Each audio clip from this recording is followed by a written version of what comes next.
Let's watch as Brian shoots a left to right crosser.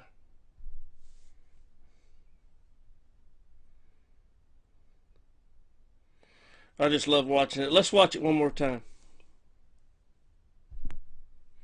Let's stop it right there and begin the lesson. Notice that the bird has traveled to about the 60-yard line from the 12.5-yard line. But the gun's only traveled from the 70-yard line to the 75-yard line, indicating that the gun moves very slowly in the beginning of the shot.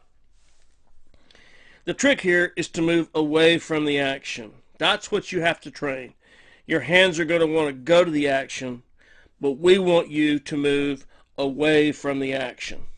Always moving away from the action allows you to mount the gun further in front of the bird, which makes the merger so much easier. Now let's look at what happens as the gun's mounted. Notice right there, okay, let's back him up a little bit. Right there. Notice how far in front the gun is. The gun's too far in front of the bird to hit it. In fact, he's mounted the gun twice as far in front as he needs to hit the bird. The reason for this is it allows for a much smoother transition after the gun is mounted for the gun to move the same speed as the bird, because what he's going to do is adjust the gun speed, not the lead. Now watch what happens as we come out of the mount and we come over here right about there where he's going to stabilize the picture. Do you see right there how the lead's been cut almost in half? Now he didn't do that, and you're not going to do that. What you're going to do is learn to mount well in front of the bird. And as you transition the gun speed from the mount speed to the bird speed, so you stabilize that picture, the subconscious brain will take care of the lead. Now let's watch it again. At the point of insertion, look at where his eyes are. Look, look. His eyes are looking over here. He's not looking down the barrel. That's the mistake that we see 95% of the people out there make.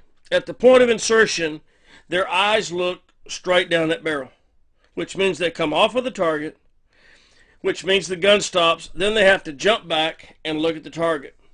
If you'll notice, in this sight picture, Brian is looking both eyes to the left of the gun. That's where they have to see the target. He's looking at the target behind the gun. Watch. Yeah, I said it. Behind the gun. He's trained his eyes so that at the point of insertion, what he does is he sees the bird behind the gun. This allows him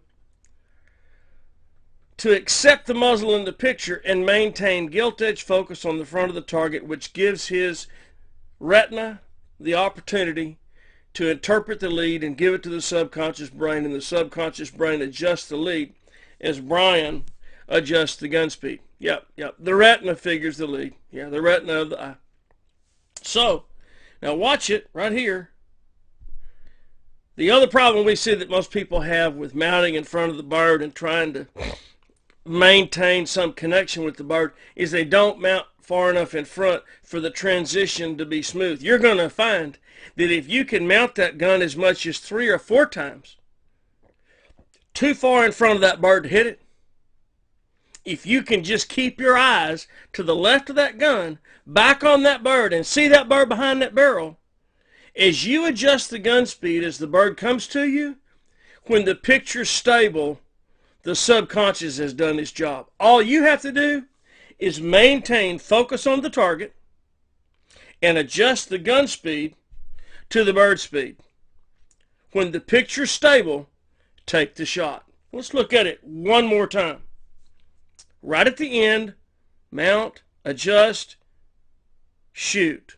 Remember, stabilize the picture, take the shot. In this sight picture, the eyes have to see the bird behind the gun, which means they're going to be looking to the left of the muzzle at the point of insertion.